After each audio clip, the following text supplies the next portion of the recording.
David always believed his marriage was built on stability. Predictable mornings, quiet dinners, and the comfort of knowing what tomorrow would look like.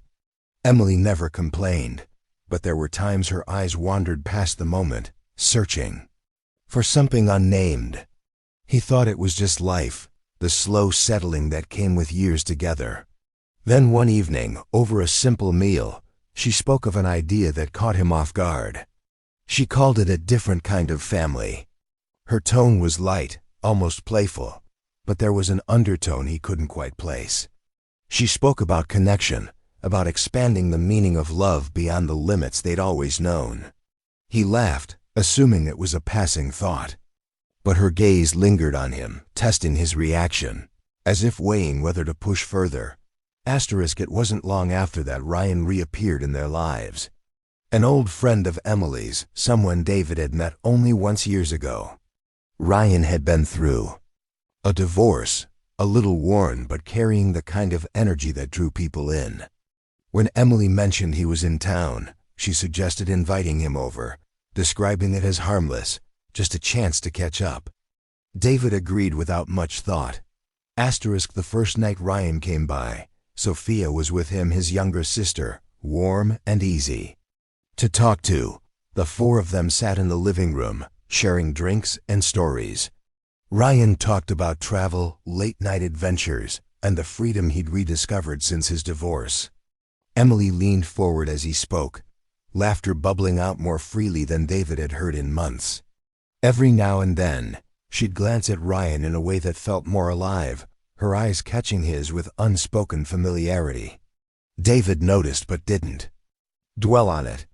He told himself it was just the thrill of reconnecting with an old friend. Over the following weeks, Ryan's presence became regular. Sometimes he brought Sophia, sometimes he didn't. Emily seemed to light up when she knew he was coming. Her stories grew more animated, her laughter louder, her attention fixed on moments that didn't include David. He started catching small details, how she poured Ryan's drink before asking if David wanted one, how her voice softened when speaking to him, how their conversations seemed to run deeper when he wasn't part of them. David brushed it off as overthinking. They had been married long enough that he trusted her completely. Emily had always been loyal, and Ryan was just a friend going through a rough patch. Still, there was something in the way she held herself around him, a subtle shift that was hard to define but impossible to ignore. One Saturday night, after Ryan and Sophia left, David asked Emily if she'd been happy lately. She smiled, said she was fine, and leaned in to kiss him goodnight. But the kiss felt different, distracted, as if her mind was somewhere else. Lying in bed, he thought back to her talk about a new kind of family. At the time, it sounded like a whimsical idea. Now, it felt like she had been introducing something she already believed in.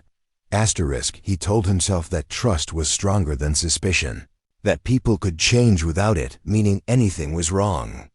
But the memory of her leaning toward Ryan, laughing like she hadn't in years, stayed with him. It wasn't jealousy, not exactly. It was the feeling of watching something slip away before he even knew it was leaving.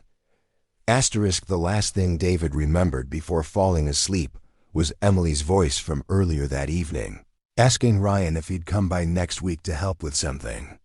She hadn't mentioned what, and he hadn't asked. He wasn't sure why. Maybe he didn't want to know. Maybe part of him already did. Ryan started coming around more often, sometimes in the middle of the day when David was at work, other times in the evenings with some excuse to drop something off. Emily always made it sound casual, even helpful. He needed advice, someone to talk to, or help with sorting out his new apartment. David noticed she seemed to anticipate these visits, the way she'd straighten her clothes or quickly check her reflection before opening the door. At first, he tried to believe it was simply politeness, the same way she might tidy up before any guest arrived. But these visits were different. Her routines began to shift. She lingered over her makeup in the mornings, even on days she didn't have anywhere to go.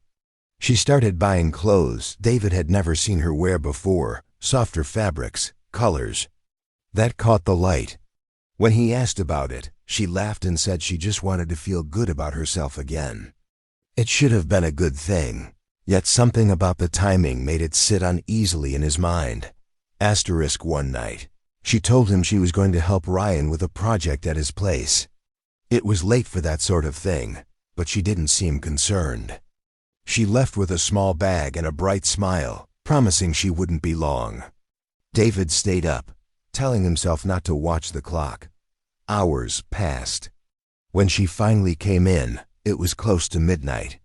Her hair looked slightly undone, and there was a faint scent he didn't recognize, something sharp and lingering, not the perfume she normally wore. She brushed past his questions, saying they'd lost track of time, and then kissed him quickly. Before disappearing into the shower. The days after, David found himself watching her more closely. She kept her phone with her at all times, even when she stepped into another room. Late at night, he'd hear the faint sound of typing or a soft laugh, the kind you give when you're not supposed to be heard. He wanted to confront her, but the thought of accusing her without proof made him hesitate. She had always trusted him, and the idea of breaking that trust without certainty felt wrong. Yet the feeling in his gut grew heavier with each passing day. At a small weekend gathering, Ryan was there again, moving easily through the room as if he belonged. David tried to focus on conversation, but his attention kept drifting to where Emily stood. She was talking to Ryan, a glass in her hand. Their bodies angled toward each other in a way that excluded everyone else.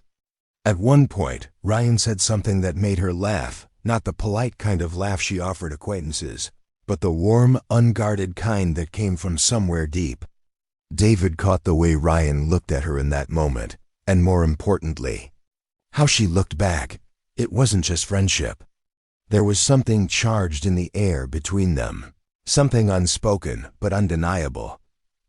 He told himself he might be imagining it, projecting his own doubts onto harmless moments. But later, as he helped clear the dishes, he glanced across the room and saw them again. This time, no words, just a glance held a beat too long. It was quick, almost nothing, but his chest tightened all the same. That night, lying beside her, David realized he was holding his breath whenever she moved. He kept replaying that look in his mind, the tilt of her head toward Ryan, the subtle curve of her lips when she smiled at him. The idea of the new kind of family she'd spoken about months ago no longer felt abstract. It felt like a door she'd already opened, one she might not be willing to close. He didn't say anything, not yet. Part of him hoped he was wrong. Another part feared he wasn't. Either way, he knew that something in their marriage had shifted, and there was no going back to how it was before. It was close to midnight when David woke to the sound of her voice. Soft, low, and just above a whisper, carrying from the kitchen. He lay still, letting the words filter through the quiet. At first, he thought she was speaking to herself, but the pauses and changes in tone told him there was someone on the other end of the line. He heard Ryan's name. Heard her laugh, quiet and warm, like it was meant for only one person to hear. There was no strain in her voice, no hesitation, only the kind of ease that comes from knowing you're exactly where you want to be. He got out of bed and walked to the doorway without making a sound. She was leaning against the counter, phone pressed to her ear, a small smile playing on her lips. She didn't notice him there. He heard her say she'd see him tomorrow, that she was glad they had time just for themselves. When she ended the call and turned, she startled at the sight of him. For a moment, her eyes flickered with something he couldn't quite name, guilt, maybe, or the realization she had been caught in a truth she hadn't planned to share yet. He asked her who she'd been talking to. She didn't try to hide it, didn't fumble for a lie. She said Ryan's name as if it were perfectly ordinary. When he asked why she was calling him so late, she took a breath, set her phone down, and told him she wanted to talk about what she'd meant all those months ago when she mentioned a different kind of family. She said it slowly, carefully, as though every word needed to be placed exactly right. She told him she'd been thinking about how love could be more than the limits they'd set, how connection didn't have to fit into the same shapes they'd been given. She said she wasn't leaving him, that she still loved him, but Ryan made her feel alive in ways she hadn't felt in years.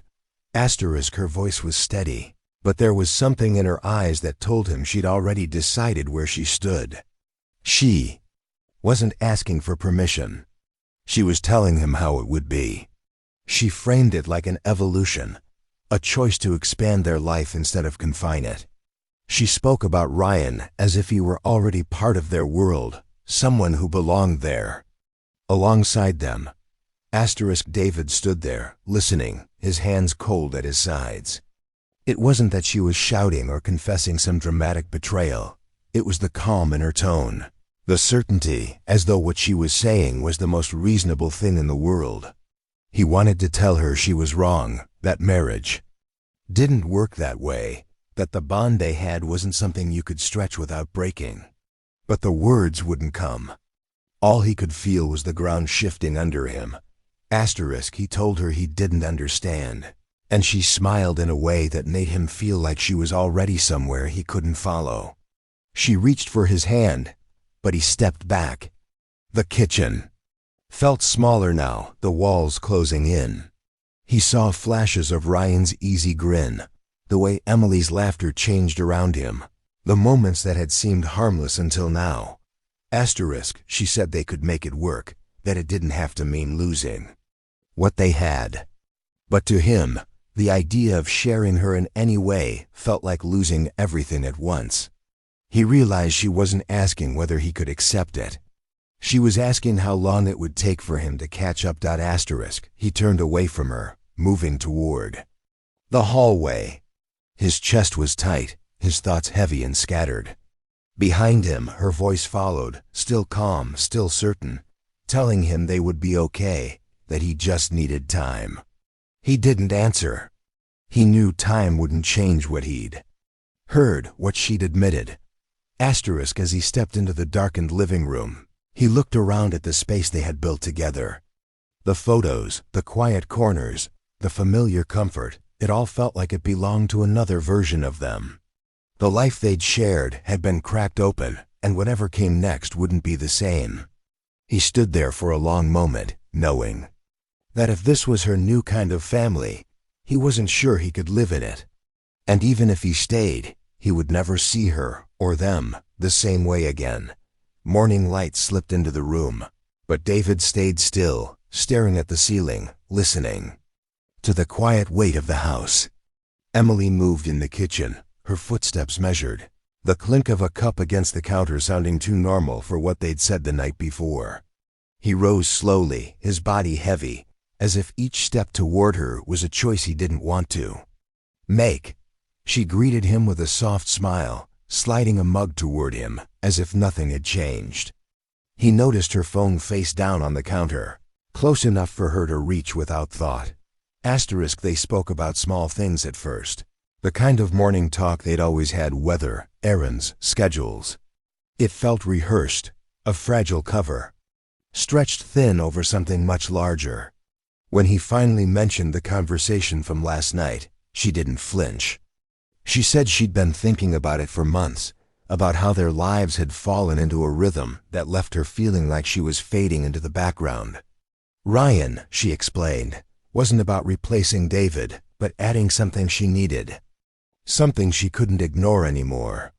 Her voice was soft, but there was no trace of uncertainty. David listened, trying to hold on to the calm, but every word pressed into him like a stone. She spoke of freedom, of expanding their world, of refusing to let fear dictate what they could be. She painted it as a path forward rather than an ending, insisting they could still be strong, still be together, even with someone else in the picture. To her, it was evolution. To him, it was dismantling the foundation they built. He asked if she'd already crossed the line she was so carefully redefining. The pause that followed was answer enough. She didn't offer details, didn't try to defend or deny. She only said that what they shared was real, and that didn't make what she had with Ryan less real. The words hung between them, a truth too large to take back. The rest of the day passed in fragments. He went through the motions, answered emails, made calls, ate lunch, but every thought circled back to the same point. She had chosen this. Not in a sudden reckless moment, but with intention, with a plan, with the belief that he would eventually accept it. Each time he tried to imagine doing so, his chest tightened. That evening, Ryan came by. The knock at the door was casual, like any other visit, but to David it felt like a test. Emily greeted him with a warmth that was both familiar and foreign. Ryan nodded at David, his expression easy, as though unaware or unconcerned about the weight in the air. Conversation flowed between them, and David stood back, watching the way they moved together. The small touches that could be dismissed as friendly if you weren't looking too closely. When Ryan left, Emily lingered by the door for a moment before turning back to David. She asked if he could see now that it didn't have to be a threat, that they could all find balance. He didn't answer. In that silence, something between them solidified, not agreement, not understanding, but the quiet knowledge that they were no longer standing in the same place. That night, lying in bed, David felt the distance like a physical space between them. Her breathing was steady, her body relaxed while he stared into the dark, replaying every moment that had led here. The first time Ryan's name came up, the change in her laughter, the late-night call, the way she spoke of love as though it could be divided without loss. He knew there were choices ahead: stay and accept the new shape of their life, or leave and accept the loss of what they'd built. Either way, the version of their marriage he had believed in was gone. What remained was something unrecognizable, and he couldn't tell if it was worth holding on to. As the hours passed and the sky began to pale, he understood that no matter what he decided, the truth was fixed. She had stepped into a world where Ryan was part of them, and she wasn't coming back from it. The question was whether he could follow her there, or if he would have to walk away entirely.